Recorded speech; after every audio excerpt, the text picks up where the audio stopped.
All right, so welcome to our first inaugural uh, podcast, the Inside Blitz, covering the CFSL, sponsored by PX1 Sports. I'm Mike Peters, and you see David Roy.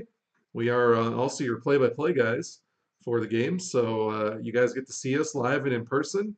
So we're gonna. I don't know how long we're gonna go. We're gonna see how it goes. I mean, me and David like to talk, so we might sit here for 3 hours. Who knows?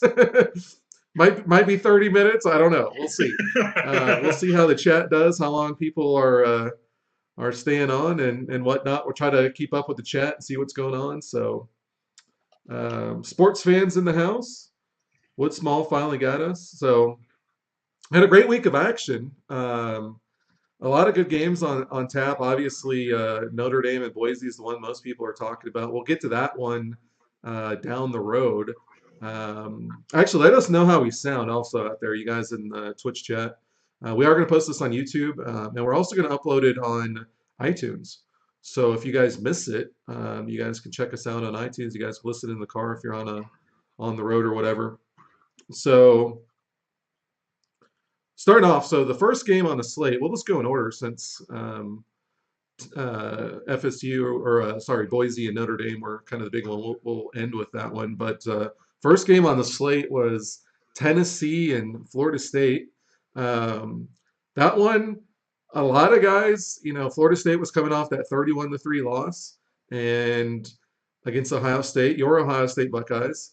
Yeah. And they rebounded. They had a good showing. They wound up winning that one 23-21. It was close. Um, Tennessee had a chance late, couldn't convert, wound up punting on 4th and 17, couldn't get the ball back. Um, and then, that was it. Basically, Michael Kovac and company ran out the clock. So, what was your initial impressions on that? Looking at Florida State rebounding from the game against you. Tennessee, actually, the only team that's 0-2 in the league. The defense didn't look as great. What do you think about it overall? I mean, overall, the one big thing that you have to really take into consideration is the fact that if you're Tennessee, you have to be at least a little bit worried about the way in which you performed offensively. Now, they put up 21 points, and it looks tight on the scoreboard, but the one big thing that's concerning, Florida State was in control for pretty much the whole game, and that's the one big thing that if I'm Tennessee, that's what kind of worries me is that 2 weeks in a row they've been in the game, but they've never really been in control of the game. That's a pretty big concern. Now Gonzalez played very well. He had the pick. Kovac bounced back. He had a big game. So Florida State guys were sleeping on them, but don't sleep on them anymore. They are a legitimate team and contender throughout the remainder of the season.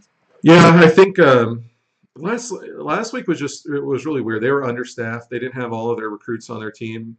Um, but I think with this week we got an idea of what they're going to be. Elias Gonzalez had a nice game. 27 of 39, 271 yards, touchdown and interception. So he looked pretty solid.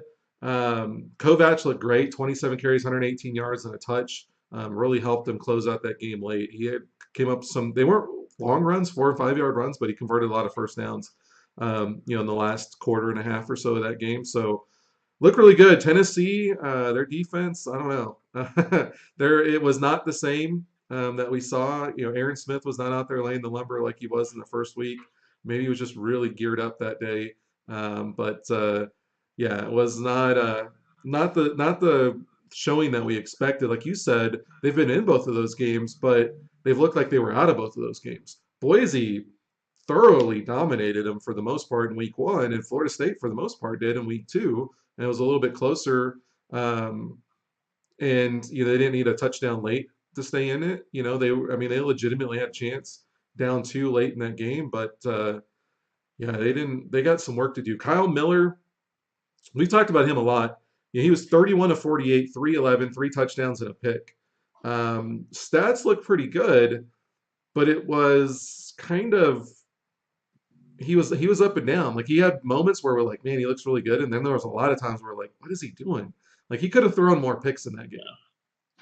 He should have thrown more picks in that game. And the big thing going forward is going to be figuring out which Kyle Miller is showing up and getting the right Kyle Miller to show up consistently. He's been inconsistent throughout 2 weeks so far. Now it's a 10-week season technically, and playoffs, wild card, all those things yet to be dealt. So we're still early on.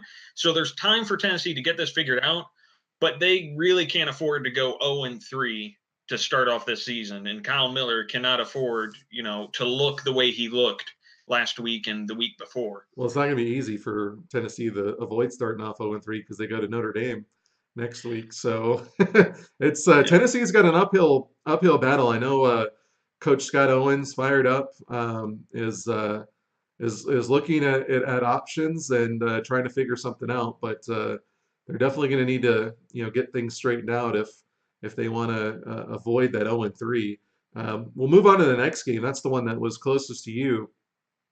That was Iowa and Ohio State. It was a game that we were all looking forward to. It was kind of it was the game of the night for Thursday for sure. Had implications for game of the week. We thought Iowa came off that close loss against Auburn last week. Blake Moon led Auburn down 2 scoring drives in the last 2 drives, wound up knocking them off at the end. And Iowa came out and looked really good in this one. It was kind of known as the Screen Pass Bowl, as both teams went to their running backs early and often in the screen pass. Devontae Early cut at 11 catches for 95 yards for Iowa. Aries Lewis had 9 catches for 129 yards for Ohio State. And the big story, we talked about this earlier, Jay Smith last week was Offensive Player of the Week and came out and looked tremendous, had 315 total yards of offense, had 138 yards on the ground. He looked unstoppable in this game. He just was not the same guy. He was 31 of 38, so still very efficient. 251, which is decent. No touchdowns, no picks again for the second straight week. But he only had 10 carries for -3 yards, although he did get in the end zone once. So since that team's closest to you, what is your concerns with your Ohio State team? What did you see from Iowa? The big thing that I think you have to really take into appreciation with Iowa now, despite the fact that they lost that close one at home against Auburn, they still looked very solid. And really, it was back and forth kind of early in that first quarter. Ohio State went down really quick drive, scored. Iowa drove back down the field and scored. And then after that, it was a little bit of back and forth. Third quarter, Iowa really kind of pulls away. Even late second quarter, they started to pull away from Ohio State.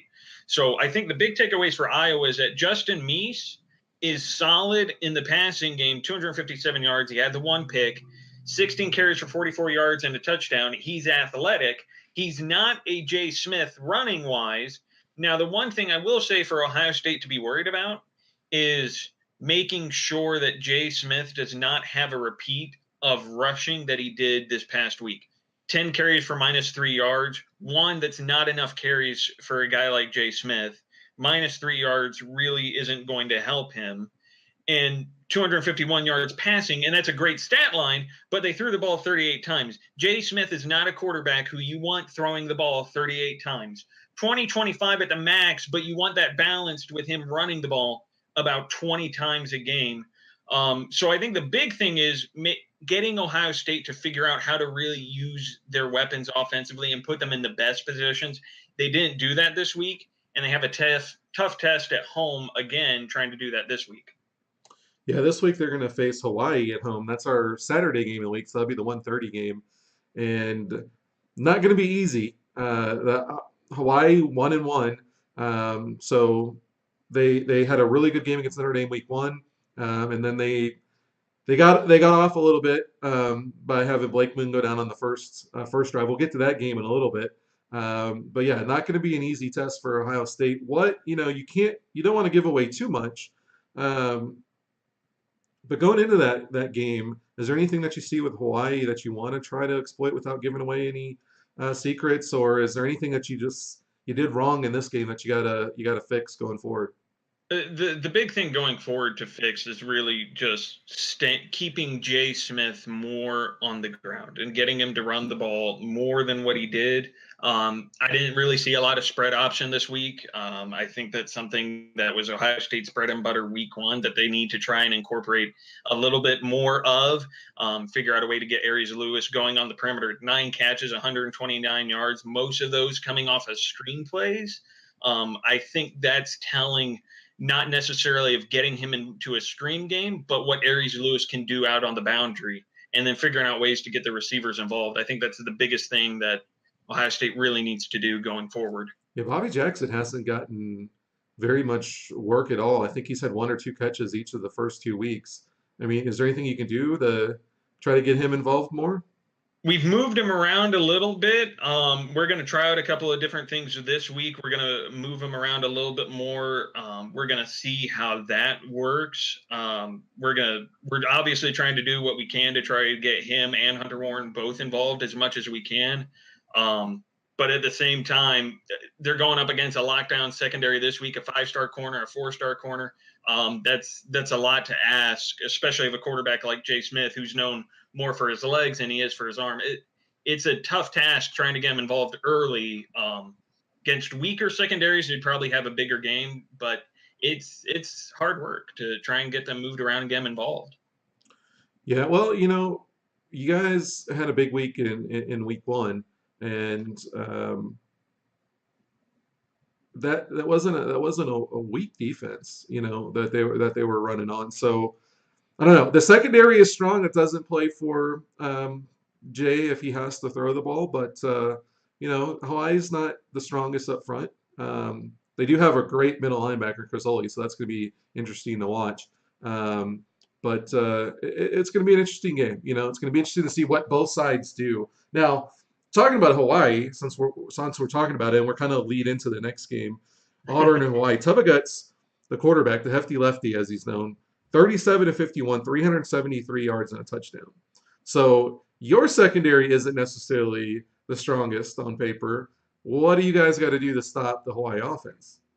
Well, the biggest thing that Hawaii has with Tubaguts, and we saw it in Notre Dame, is that finding a way to make Tubaguts make mistakes in the passing game. He threw 3 touchdowns, and it's great. He had a great passing game. He also threw 3 picks, and one of those picks was a game sealer.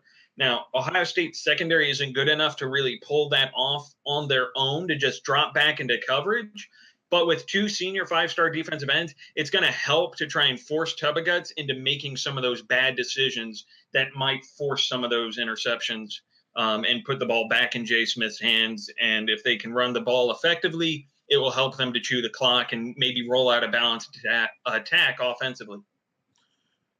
Well, talking about a balanced attack, Hawaii, Tim Riggins got involved last week, and he had a really nice game. He had 22 carries, 89 yards, and a touchdown to go with the 373 through the air. Derek Gray had a nice game, 8 catches for 96 yards after 11 catch, 121-yard performance the week before against Notre Dame. So a lot of weapons on that offense that you guys are going to have to contend with. We'll talk about the Auburn game overall.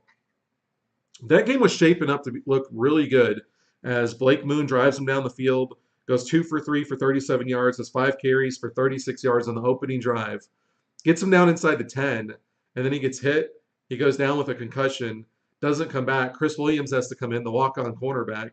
And Auburn never really rebounded. Hawaii kind of does what they want on offense. They have a good game both running and passing. Auburn's defense, while it kept them in the game, a lot of times made some stops on third down, although Hawaii's had some difficulties converting on third downs, even going back to the game against Notre Dame. Auburn's defense keeps it in it, but without Blake Moon, they can't really do a whole lot. What was your takeaway from that game? Not just Hawaii, but Auburn staying in that game even without Blake Moon, even though they gave up a lot of yards, the defense did just enough to keep them in it. Well, Blake Moon going down is obviously going to hurt any offense. I mean, you lose your 5-star quarterback, and that's going to hurt. No questions asked. But I think Auburn should be pleased regardless. They had their 5-star running back step up, Brandon Davis, 7 carries, 70 yards. Devontae Duncan got involved. He had 5 catches for 83. Ethan Smoker had like 4 catches, and he had similar. He was high numbers, kind of like that, 70, 80 yards, somewhere in there. So there's enough to be pleased with. It felt like that in spite of the fact that Blake Moon went down, Auburn was never quite out of that game. They were still involved, and it felt like even into the fourth quarter that Auburn had a chance to pull this off. Now, it was unlikely, but the chance was there. And I think if you're Auburn, if you're Pack, and you're anybody on that Auburn team, you have to feel pretty pleased with that. From a Hawaii standpoint, I have to be a little bit worried. Chubba Guts goes 37 of 51, 373 yards and a touchdown. If you just read me that stat line and said this quarterback had these numbers, what would you guess the score to be? I would have told you that the team with that quarterback should have won by 20. They won by 12. The fact that they never seemed to be in full control and be able to pull away from an Auburn team that lost their star quarterback and only won by 12, to me, that's concerning. To me, that's saying, look, we have to figure something out to really establish our dominance and really be able to separate ourselves in those kinds of situations. You know, I gotta disagree with you. We talked about this a little bit, and you're worried about Hawaii. I'm not, I mean, I'm worried about their third downs. Like they've got to get better on third downs, but throwing for 373 yards and because they didn't blow them out by 20. Yeah, they had a walk-on quarterback, but was that was that more of a product of Hawaii not able to get it done, or was it just Auburn's defense stood up when they needed to? You know, Nick Brummer, he had some plays where you're kind of like scratching your head he didn't get there. I mean, he's only a sophomore, but he also had some plays where he stepped up and he made some plays to help slow down some drives. So, and Trenton Worsham was in there. I think he had 9 tackles. They don't have standouts on that defense. They're all on offense, but I mean, you got to give some credit to that Auburn defense and not just point at Hawaii and say, "Oh, they just didn't execute." Like I think Auburn's defense played a lot better than a lot of people expected. Overall, Auburn played better than expected to keep it within 12. But like I said, I mean, at the same time, though, 373 yards and only 1 touchdown through the air. I mean, you'd expect a How many little bit touchdowns do you need more though? out of that. How many touchdowns do you need? Like if you win by 12 or yeah, it was 12. You win by 12, you're in control of that whole game. They got to walk on over there. You're moving the ball, you're getting in scoring position. You know, you kick a few field. Like how many touchdowns do you have to have because they didn't blow them out by 20? That's they failed there. Like I don't understand the logic there. Well, but I mean, but to your point, though, they won by 12, but I wouldn't say that Hawaii was in complete control of that game. Oh, they were in Auburn, complete like control of you that game. said, well, like you said with the defense for Auburn, it kept things close. Auburn had a chance there. They had the opportunity. The odds weren't necessarily in their favor, but and we talked about this. What does that look like if Blake Moon's in there? If Blake Moon doesn't go down, I think Auburn pulls that one out at the end and goes 2-0. So okay, whenever you blow a team out, like it's not just your offense moving up and down the field. I mean, they put up close to 500 yards of offense, right? But was the fact that they didn't score more of a product of their defense not being able to stop the Auburn offense than it was the Hawaii offense not being able to convert? Like I would say that it was more of a product of Hawaii's defense couldn't get the walk-on quarterback off the field, and he was able to chew time off the clock, which left less time. Even though Hawaii ran 81 plays, they had 81 plays, so they were on the field a lot. But you would have thought that Auburn's offense would have got off the field a lot quicker, and I think the Hawaii defense maybe was played a little bit more role in that than people want to give them credit for. Well, and to your point about that Hawaii defense, here's what might be concerning if I'm Hawaii. Now, they're 2 5-star wide receivers, Devontae Duncan and Ethan Smoker. So let's not take anything away from them. But they went up against a 5-star and a 4-star corner. And Devontae Duncan and Ethan Smoker both had 4+ catches. Devontae Duncan had 5. And they both put up significant numbers, 70 to 80 yards between the two for both of them, about 150 yards through the air between the two of them. That's not a great sign if you're Hawaii. I mean, you're going to play against an Iowa team that has a very strong wide receiver core at some point, and you're going to go against Justin Meese, who maybe not as good as Blake Moon from the pocket and in controlling the spread option game. I mean, there's concerns to be addressed on both sides, both for Auburn and for Hawaii.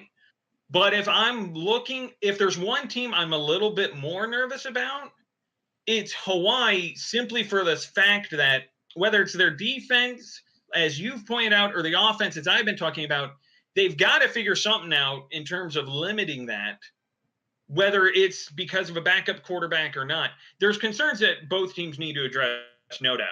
But if I'm Hawaii, I'm looking at the game a little bit, and it's like we never felt like we could absolutely run away with this.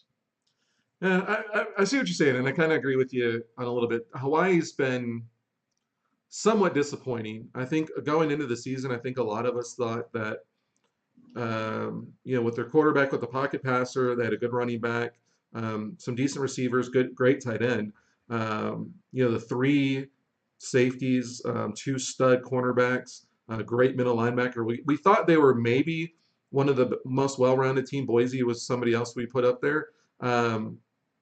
So in some degrees, I think they've underwhelmed us a little bit, but I don't know. Maybe it was just our expectations. Maybe we thought they were going to be a lot better than they were, and to be fair, they've only got 2 3-star wide receivers and a 4-star tight end, a 3-star running back. Like they're solid, but maybe they're just not quite there yet. Maybe our expectations are a little too high. Well, and that's possible, but and we can even go back to the Hawaii Notre Dame game. Hawaii was down 17-0. That game was shaping to be a blowout until a walk-on return to kickoff over 100 yards. Yeah. That's Good what point. pulled Hawaii back into that game.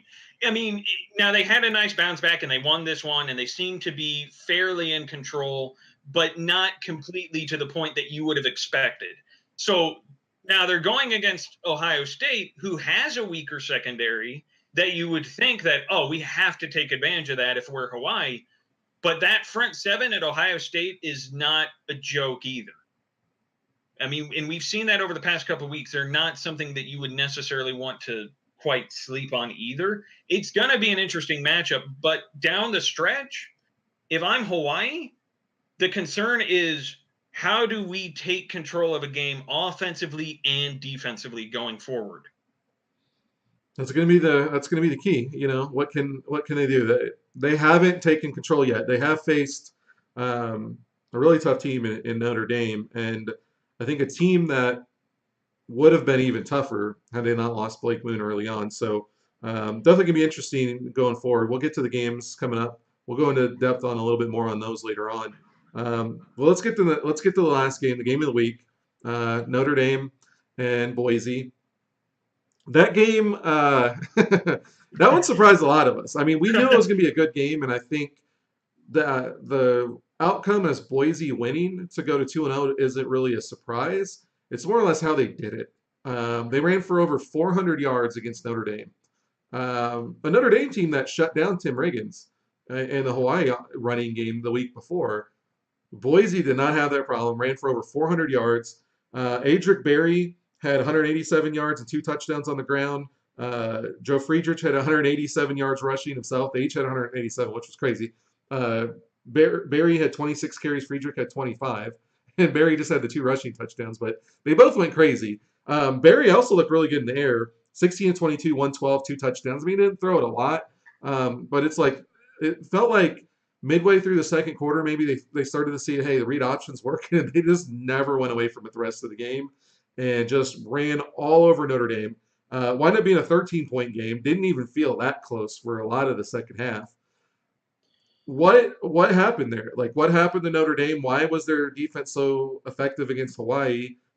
Not completely effective. I mean, they gave up 26 points against Hawaii, but what changed? Like, why was Boise so successful in just running it down their throat, whereas Hawaii wasn't able to do that? Well, the big thing for me as I watch the difference between the two games is that, for one, Hawaii tried to match Notre Dame with their strength against Notre Dame's strength.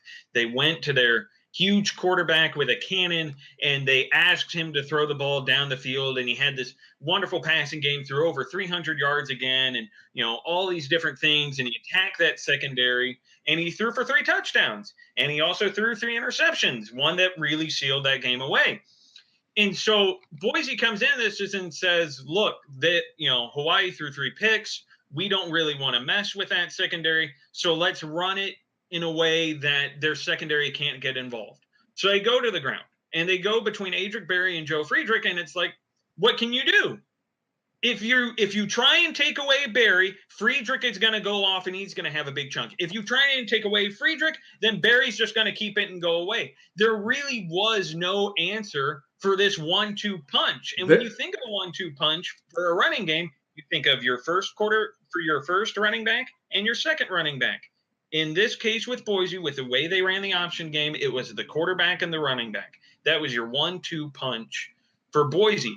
And, it was close up until halftime. Boise State had a 3-point lead over Notre Dame.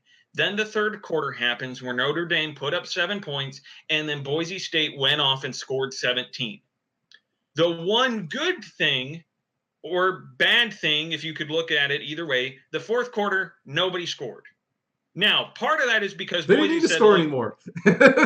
How many more points do they need to score? They already put up 40 and 400 yards rushing. What more do they need? Part of that is because Boise said, look, we're up 13. We're going to play conservative. We don't need to run the ball down your throat. Notre Dame, on the other hand, they're like, what do we do against this defense? And we look at the greatness of Boise's offense. That defense held Notre Dame to 7 points in the second half, 0 points in the fourth quarter in what started out as a back and forth game. That's why, in my mind, Boise State is the number 1 team in the league right now, and they are the team to beat. Well, clearly they're the number 1 team right now at 2-0. They're the only undefeated team. Their defense, they, like I said, we thought Hawaii was going to be maybe the most well-rounded team going in, but I think it's clearly Boise right now. They've knocked off 2 really good teams early on. Tennessee's 0-2, but they had a really good defense. That was a really tough game. Hawaii played great with Notre Dame, and Boise knocks them off. So I don't know. Boise looks good, but one thing I want to touch on that you said that there was nothing that Notre Dame could do, which is completely false. The one thing they could have done is not let both of their stud defensive ends just go pin their ears back and try to be super aggressive all game, because I think that's ultimately what got them in trouble.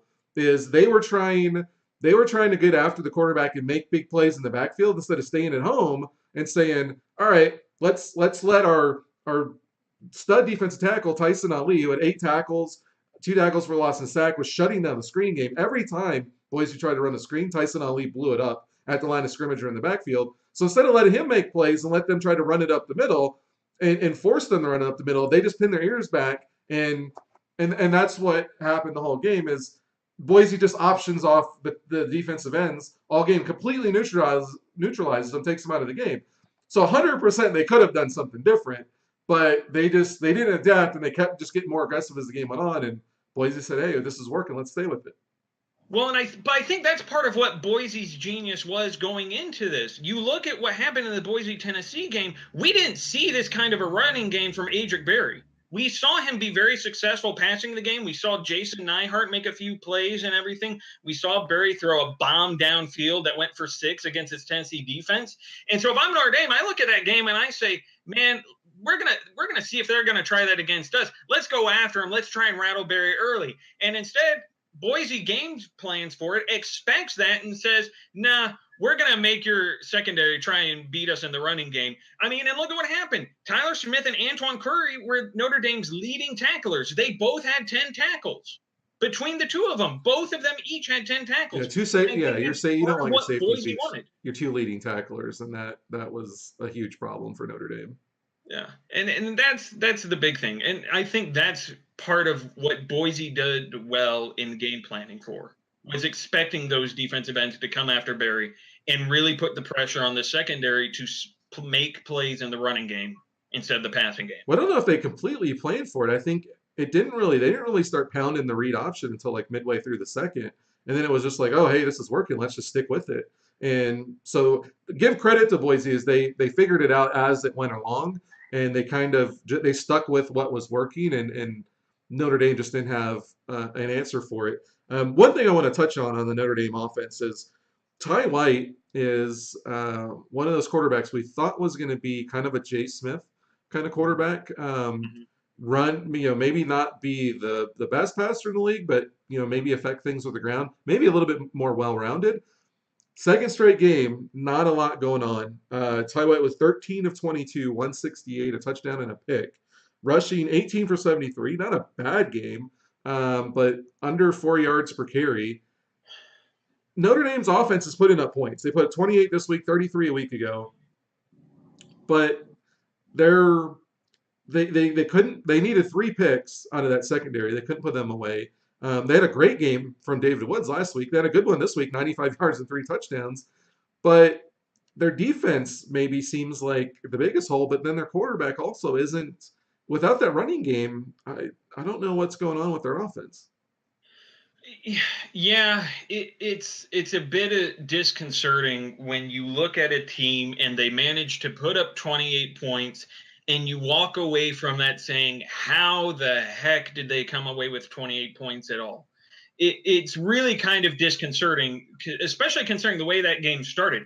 Ty White threw the early pick that set up Boise to go up early. We didn't talk about that. First play of the game, a pick to Giovanni Green, who Giovanni Green's got 2 picks in 2 weeks. But yeah, Ty White set the tone for that game. Now they battled back, but yeah, he that was not the way you want to start a game. No, it's not a way to start a game. And the big thing is go back to the Hawaii game. Notre Dame starts out 17-0 with the lead. And then the rest of that game, it starts out back and forth. Fast forward to this week, they carry that back and forth mindset, and then Boise just pulls away in the second half. So that's really kind of what Notre Dame needed to do against Hawaii. And that's something that they have to figure out. One is, how do you get Ty White to be the most effective and really decide on an identity for him? Do you want him to stand in the pocket and throw the ball, or do you want him to run it 20 times a game? That's really the big thing. And then figure out a way that makes that the most effective. Can you do Now, both, the bad though? thing about that is if you're going to ask Ty White to run the ball 20 times a game, Gage Bodine is not going to get a lot of catches. Well, that's a different story altogether. So Gage Bodine is had 3 catches for 41 yards this week. I think he had 2 catches last week. Word out of South Bend is that he's not happy in his role at Notre Dame, and not having a malcontent on your team is not great. But the funny thing is that it struck me while you're talking about that is Notre Dame's invested a ton in their defense. 9 of their 12-star players are on their defense now. They've only got 3 in offense. They got Ty White, David Woods, and Gage Bodine, and they've got 9 guys on their defense. And if you look at the last 2 weeks, yes, the 3 picks helped seal that game, and they were all Tanner Hendricks, Antoine Curry, and Tyler Smith. They all came up with big picks in that game, but at the end of the day, like they gave up 400 yards rushing, and with 9 of your stars on defense. And it almost seems like that's the weak part of your team. Like, their offense has done enough each week, but 9 stars on defense and they give up 400 yards rushing, like, that's got to be a cause for concern. It's like they played the past 2 weeks. It's like they played them differently. It's like week one, they started out and they basically dared Tubba to beat them through the air, right? And they kind of sat back. They didn't really kind of go after him. They kind of sat back and they said, we dare you. We're going to let you have a little bit of time here. They come into Boise and they do the exact opposite. They say, you know what? We're going to come after you. We're going to ask our front 7 to pin their ears back and go right after your quarterback. And they pay the price for it. And so really it kind of comes down to a game planning thing and looking at the other team's roster and really basically taking the time to look at film and stats and saying, okay, what is this team's identity and how can we match that? That's the big question right now is how are you going to use these 9 of this defense, this star power on defense to the most effective that you can to match it and try and take away your team's strength or play to your own strengths? It's almost like they went backwards. Like they play too conservative against Tubaguts, and maybe they probably should have been aggressive. He's not a super mobile guy, and you have a good secondary overall. Like maybe they should have went aggressive at Tubaguts, and they should have played more conservative against Boise. And it's almost like they got their game plans backwards in that one. It's going to be interesting to watch going forward. We'll get to the games next week in just a second, but we do want to talk about the players of the week this week. Um, Offensive player of the week came from this game that we just talked about. Adric Berry. I mean, it wasn't really close, honestly. Neither one of these guys. The race wasn't really close.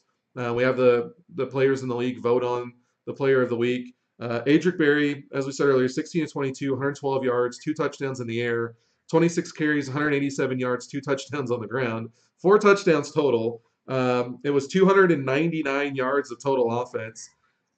Not a whole lot we can say about him. I mean, he's not necessarily uh, he's not a Elliott Tubaguts kind of passer, even really Justin Meese throwing the ball, but he's effective. He's done just enough both weeks throwing the ball. We thought we were going to see more running last week. We didn't. This week we saw what we thought we were going to get out of him in both weeks. But Barry had a tremendous game, like we said, against a team that shouldn't shouldn't have. He really made that Notre Dame defense look funny. I don't know. There's not a whole lot to say about it. It was an amazing game. If you have any other comments, anything you haven't said about him, what can you say? That's the thing. What more can you say? What more can we say that we haven't said about this guy? Now, the interesting thing that is going to be to watch going forward is how does he build off this kind of a performance, right? And really, if you're Boise, how do you try to build off this kind of performance? And you say, look, our quarterback and our running back both just ran for 187 yards. You have to think that defenses are going to start game planning for that and saying, how do we keep that effectiveness high and how do we keep using them to this ability? It's really going to be something to watch. Yeah, next week it's going to be interesting. Boise going against Auburn. We'll get to that game in just a moment. The defensive player of the week, actually for the second week in a row, comes from Hawaii. Chris Oley of the Hawaii Rainbow Warriors. He had 10 tackles, 3 tackles for a loss, and a sack. Great game. Had a pass defense too. I mean, he looks like a man among boys. Jerry James of Iowa is maybe the only other middle linebacker that's kind of been in the same vicinity. I mean, Tyler Jones-Drew of Boise is definitely one of those guys up where Brian Bosworth of Tennessee. But Chris Oley, 2 weeks in a row, has made a lot of plays at the line of scrimmage, behind the line of scrimmage. He gets in the passing lanes. Looks really good. This week's defensive player of the week. And the one guy that the only guy consistently that's shown up for Hawaii so far.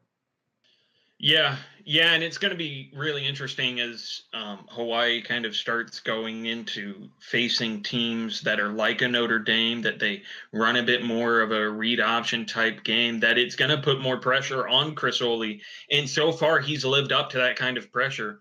And we're going to see how he continues to build off that. And I expect that he's going to be right up there to be one of the top linebackers in the league, as he's proven to really be already. Definitely, I would say the leader for All-American status at middle linebacker.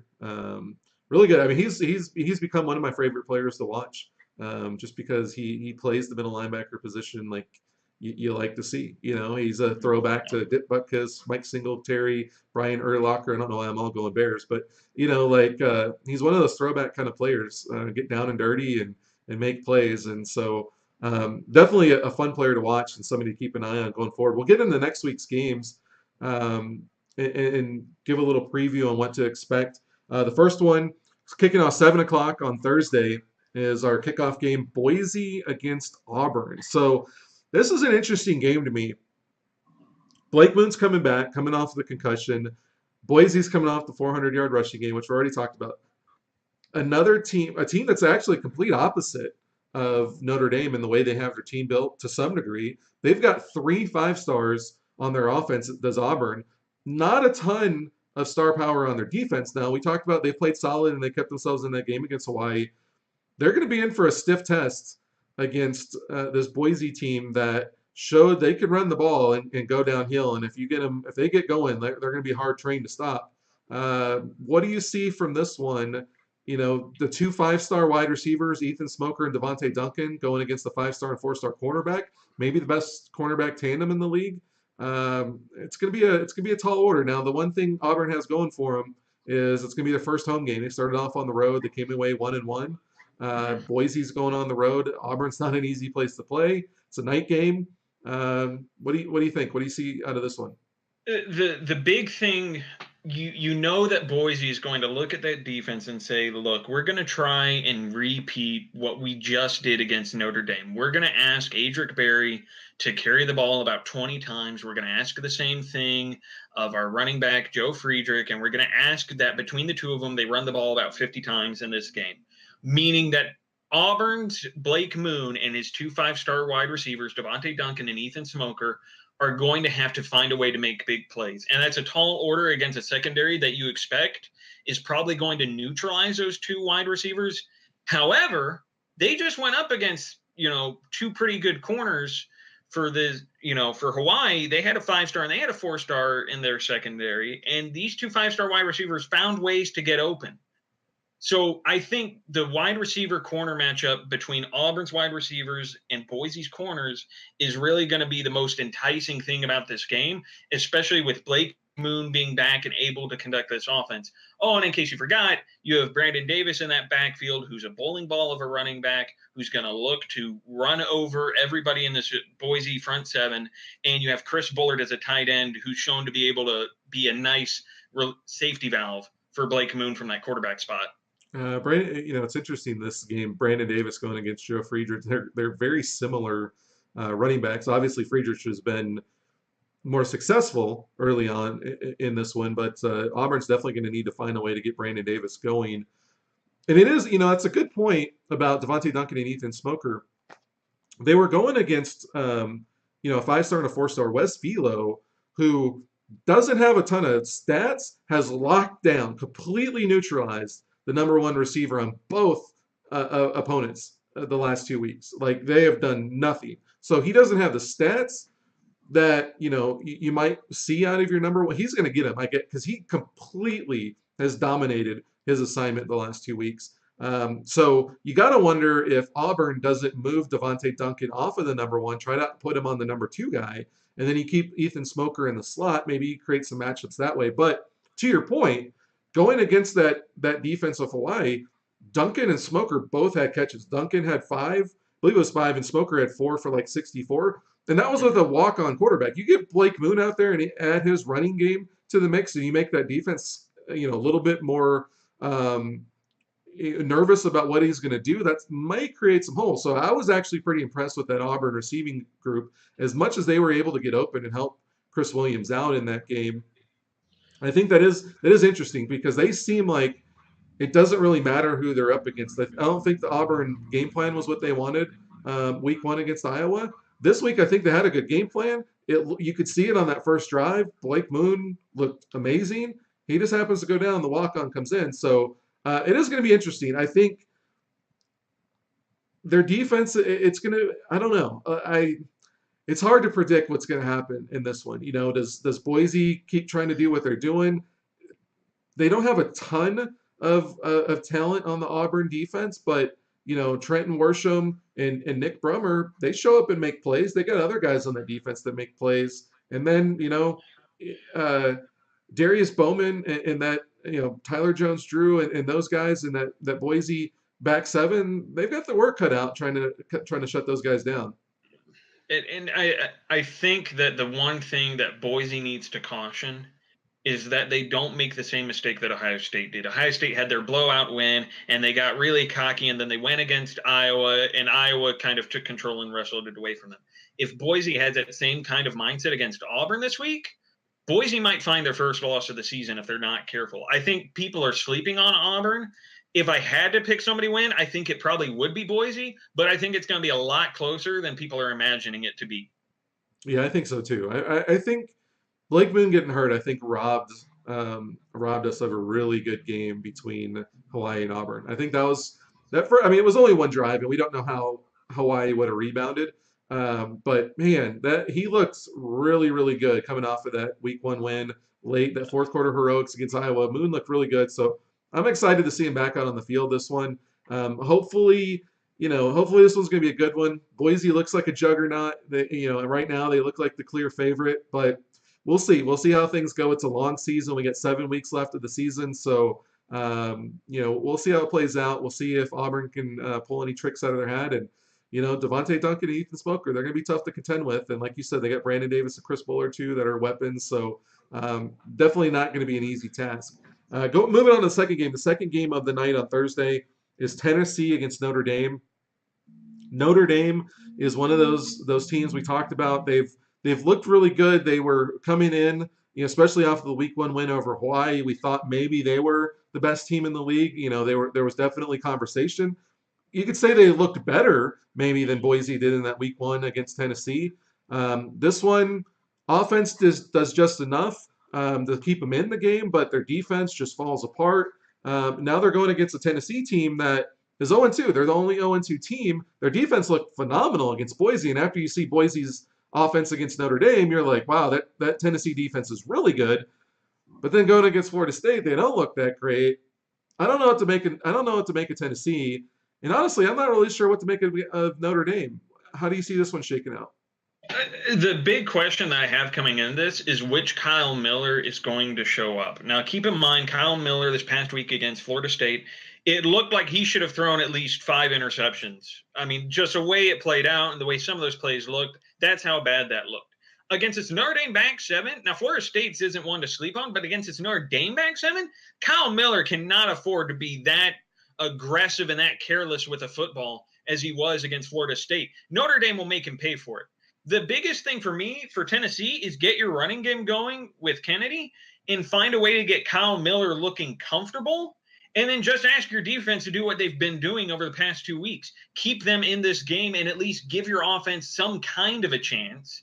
If they can't get Kyle Miller comfortable, though, Notre Dame's going to eat and bounce back off this blowout loss that they just had, this 13-point loss.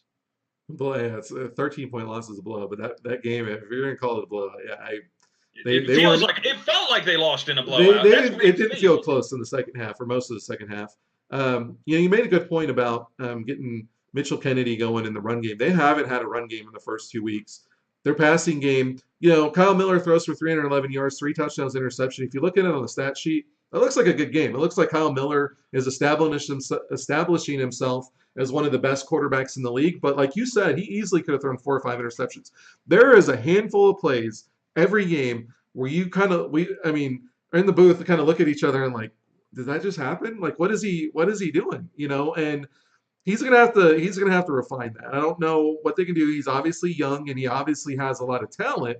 You can't throw for 311 yards and 3 touchdowns, without talent, but he's gonna have to make better decisions because, like you said, that secondary, Antoine Curry, Tyler Smith, Tanner Hendricks, like they all got picks in week 1 against Elliott Tubbagutz, who may be the best pure pocket passer in this league, and they picked him off 3 times. So Kyle Miller does what he did last week. He's going to be in for a rough night. So definitely going to be interesting to watch. The next game, we'll go on to Saturday's game. And just to let you guys know, for you guys that are watching, this week is going to be the last game or the last week of Saturday games.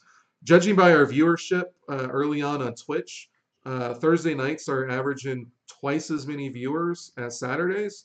So we think that, for the most part, I think weeknights, Tuesday, Wednesday, Thursday are going to be better nights. We haven't decided still yet if it's going to be Tuesday, Thursday, or Wednesday, Thursday. But just to let you guys know, we are moving away from the Saturday games. So hopefully, the West Coast guys, they don't have to set their alarms to be up by 10 o'clock to watch games on Saturday. And hopefully having more evening games during the week will allow more guys to tune in and watch live. So want to throw that out there. But getting into Saturday's game, last Saturday of the season for us, we got Florida State and Iowa kicking off the slate. Florida State rebounded nicely this week against Ohio State. They look good. Or not against Ohio State, sorry. Against Tennessee. They look good against Tennessee. And then Iowa, they played Ohio State. They looked really good. They had that heartbreaking loss like we talked about week 1 to Auburn. They came back, kind of put the screws to Ohio State, your Ohio State team. This is an interesting matchup, I think.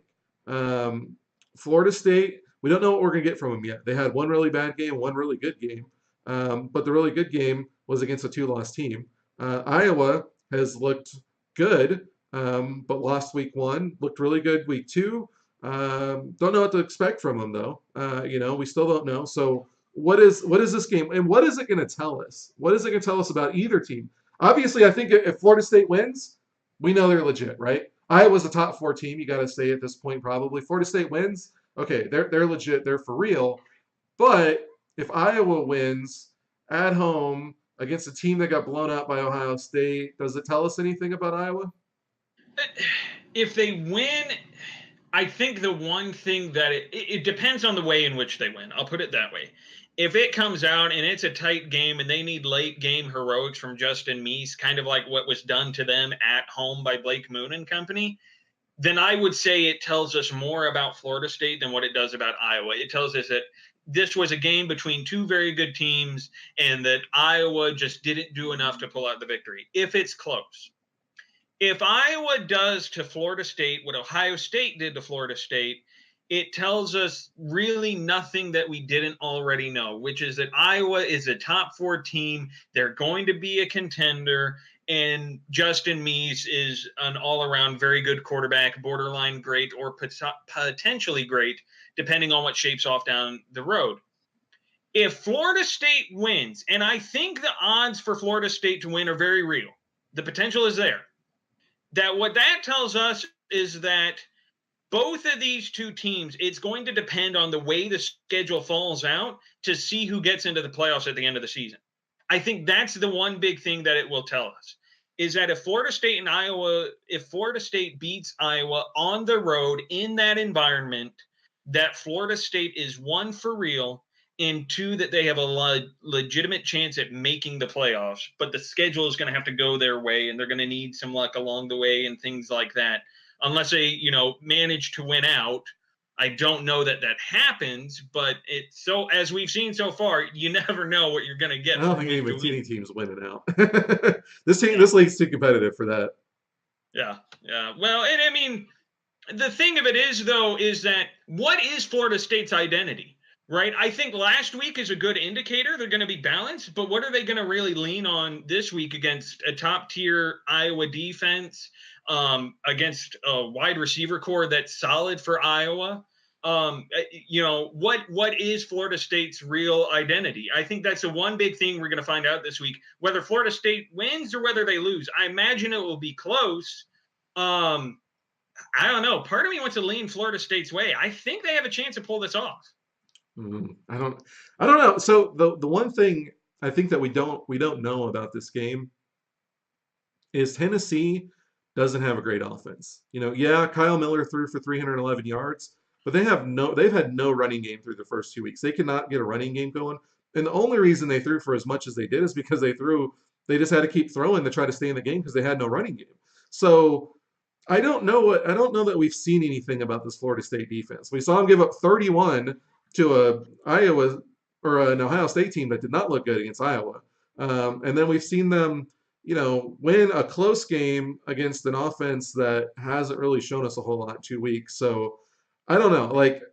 I still don't know that Iowa's found their identity yet. I don't know that we've seen them implement the game plan they want to implement. I mean, they probably should be 2-0, but they're very close to being 2-0. But I still don't think that we've seen what we wanted. Justin Meese looked like a great dual threat quarterback in the first week. He looked like a good pocket passer this week. Like you said, they've got 3 good receivers, and Derek McFadden, Neil Mason, and Alex A. Cook. So I don't know. I haven't set the lines for this week yet. We're gonna have to look at it, but I don't know. I'm thinking of leading closer to double digits than not for Iowa in this one because I'm not sold on Florida State yet. It's possible, and it really kind of depends on what Iowa tries to do and what identity they want to create, and that's going to be the big thing. Are they going to try and go back to perfecting what they tried to do against Auburn because they kept it close? Are they going to be more aggressive than what they were this past week in the battle of the screen games? I mean, well, they have to be more aggressive than they were this week. I would hope so. If not, we're going to be in for a long game on Saturday. Yeah. Well, yeah. I would expect them to be definitely more aggressive than Ohio State. I don't know if that was their game plan. Now, whether they keep trying to go with the read option, which worked really well in week one, or if they kind of go more pass heavy, I don't know. There's no telling what they're going to do. But Iowa, I think they're an intriguing team. I think a lot of Ohio State for sure slept on Iowa going into this week. They were talking about that being a bye week game, and now we're Mhm. talking about Iowa being a top four team in the league. Well, I don't know. We'll find out what Iowa's got this week to some degree, but if Iowa, unless Iowa wins in a blowout, a close win against Florida State, I don't know if it tells us anything. Like Iowa, Iowa has to play a Boise or a Notre Dame. I think for us to really get an idea of what they are. You know what I mean? Like Yeah. until they get a game like that, or Hawaii even. I don't know. I don't Well, know if we're gonna really get an idea of what they are. that's what I mean, though. If Iowa wins close over Florida State, I think it tells us more about Florida State than what it does about Iowa. That's the big I guess it takeaway. depends on Is how that they if it's a win. close game, it depends on it's If it's gonna a 17-13 screen fest, I don't know if it tells us much. well, but I mean, if Florida State loses by 3 or even by 6, I mean, if I'm Florida State, that's got to feel at least a little bit encouraging. Yeah, for Florida State, yeah, if they You'd can have to keep be this game encouraged by that. close, yeah, for sure. I think that helps Florida State. Um, yeah, we can tell something about Florida State for sure. If they keep it close, I think that says something. It's just what are we gonna? I don't think we don't know anything about Florida State or about Iowa until they play one of the elite teams in this league. And unfortunately, Auburn and Ohio State just aren't up there. We thought Ohio State was going to be. Maybe they'll bounce back. And maybe Iowa's that good. Maybe Iowa is that good, and that's why Ohio State didn't look as good this week. We know for sure they got two really good defensive ends. They've got a really good middle linebacker, and they are a terror against opposing team running game.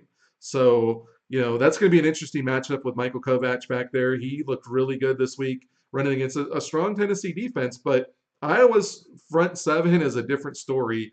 And seeing him getting going, if they can run the ball against Iowa's defense, that will definitely say something. But I don't know. I would set the over under at probably 80 yards for Kovac, and if he went over that, I'd probably be pretty surprised. So, moving on, we'll get to the last game of the week. This is a game near and dear to your heart. Hawaii and Ohio State. That's going to be our 1:30 game on Saturday. Be the last game of Saturday, probably, maybe forever. So you guys got an opportunity to go out. It's an interesting matchup. You guys, I suspect, are going to want to get back to running the read option and getting Jay Smith more involved. The Notre Dame running game looked good against Hawaii. Um, Auburn's quarterback looked good running against Hawaii early on before he got hurt. So again, you can't say too much about this game, but just trying to look at it as a neutral party, what do you kind of see shaking out this week with that one? Well, I think that's the big matchup to watch, though, right? Ohio State's running game, Jay Smith and Aries Lewis going up against his front seven for Hawaii. We've seen Hawaii's front seven kind of struggle a little bit. They gave up 70 yards on the ground on 7 carries to Brandon Davis. He averaged 10 yards a carry. So, I mean, in my mind, Hawaii has to expect that Ohio State's going to try and take advantage of that front seven. On the flip side, if I'm Hawaii, take advantage of that secondary, man. They've only got 2 stars back there, one at the corner spot, the other at the strong safety. They have enough wide receivers. Now, they're not high power wide receivers, but they have enough to get the ball around. I think Derek Gray could have a really big game again. But I mean, if I'm Hawaii, that's what I'm aiming to take advantage of.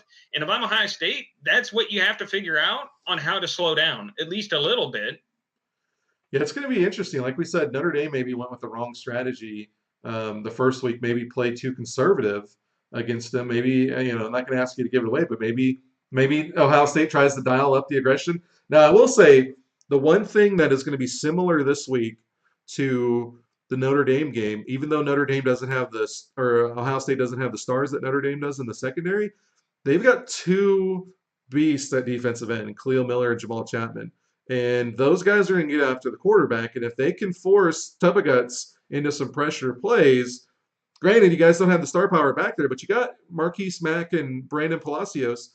They've got guys back there that have an opportunity to make some plays. So I see that maybe being, the what changes that game. If they can get after the quarterback and they can frustrate him, they can maybe force some mistakes.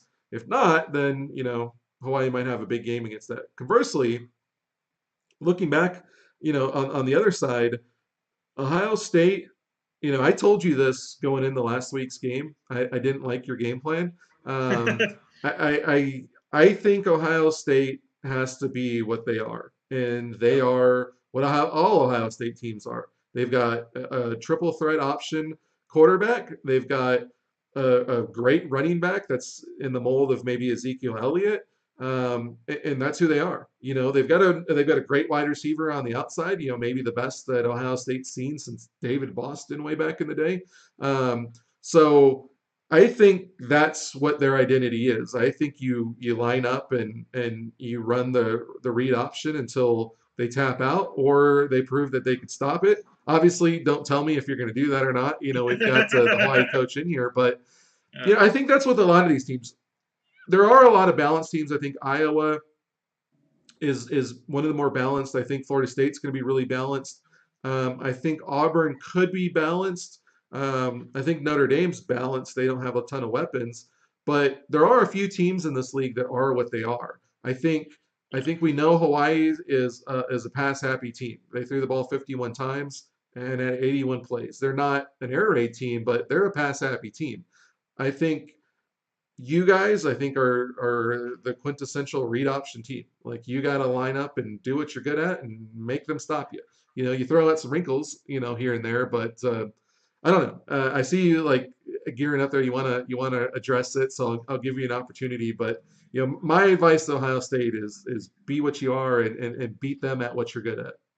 Yeah, and that's going to be the big thing, though. But also, the one thing that we have to keep in mind too is that it's still early on. We're 2 weeks in, so some of these teams haven't fully committed to an identity. Some of these teams are still trying to figure out what their identity is. If I'm Hawaii, and that's the big question for a lot of these teams is these guys know what our strength is. Do we try and run our strength at them? Do we try and fool them, come out with them with something different? Do we have the personnel to pull that off? That's a big question. The one thing that I think Hawaii should feel confident in is that Jay Smith is not the kind of quarterback who is going to be asked to stand in the pocket and deliver the ball 38 times a game like he did against Iowa. I think that is an outlier game. I think that was more of a fluke in game planning than it was that it tells us anything necessarily about Ohio State. Ohio State came out, tried to throw Iowa off. They tried to outsmart the room, and it backfired in their face. Do they try to do that again? Do they try and figure out a way to do that again? I don't know. We see. You do know, you're just not going to tell us. Maybe I do. Maybe I don't. All right. We'll find out. Well, so that's the week one wrap up, or the week two wrap up, week three preview. We're just a little over an hour, so I guess that's probably what you can expect from us on a week to week basis. Maybe we add some other things in there as we go. I don't know. We are doing it live on Twitch. We just have our graphic up with both of us, which the people on YouTube will see when we get that uploaded. Obviously, the people listening on iTunes, hopefully we gave them enough content that it was engaging for them to listen on iTunes. If you don't know who we are, definitely check us out at collegesimleague.com. We have a few spots open on teams this year. You can still get in on it and be a part of this. And then as we get closer to the end of the season, we're really going to drive to bring more people in and start getting recruiting for season 2 going. We want to expand. We want to bring in hopefully 4 new teams, expand from 8 to 12 teams in the offseason. So that's going to be 48 players that we need. We've even tossed around the idea of expanding rosters from 12 to 14. I don't know if we're going to do that, but it's something that we're considering. But they're definitely going to be options. So if you guys want to be a player in this league, get your name out there, maybe even move into controlling your own team, being an AD, definitely go to collegesimleague.com and check us out. Look at the FAQ, kind of answer all your questions, and then join us on Discord. So any other final thoughts, David, before we get out of here? I think it's going to be a great week of games. I think we had a great week of games. I think we got another bunch of interesting games coming up. Any final thoughts? No, I think this week is going to be a week where we get some answers to some questions, and we pointed out some of the questions that we have this week. I think we're going to find some of those answers this week, in some really competitive matchups. Yeah, I do. It's going to be definitely a great week's of games. So appreciate everybody that tuned in. Base Scout, Clutch, Worm Reaver, Burns. You guys were there for most of it. We saw a bunch of other guys. I know Superwoman, aka Ty White, was in. We saw some other people. I'll scroll through the chat just to see if I missed anyone. Anthony H. I'm not sure which person you were. I know you. I saw you in there talking. We appreciate you turning in. Let us know. Some of your Twitch names don't match up with your usernames, but definitely appreciate everybody that tuned in and checked us out. We will be back again next week. I think this is going to be a more productive avenue for us than doing the 30-minute highlight show because that takes a lot of production to put that together, like 8 to 12 hours of production, whereas this one we can pretty much fire up and go. We can do it from anywhere, and hopefully you guys enjoyed it. So we will see you guys on Discord, and we will see you back on Twitch on Thursday night for Boise and Auburn, followed by Tennessee and Notre Dame. I think they're going to be two great matchups, and I'm looking forward to them, as I'm sure David is. Until next time, we'll see you then.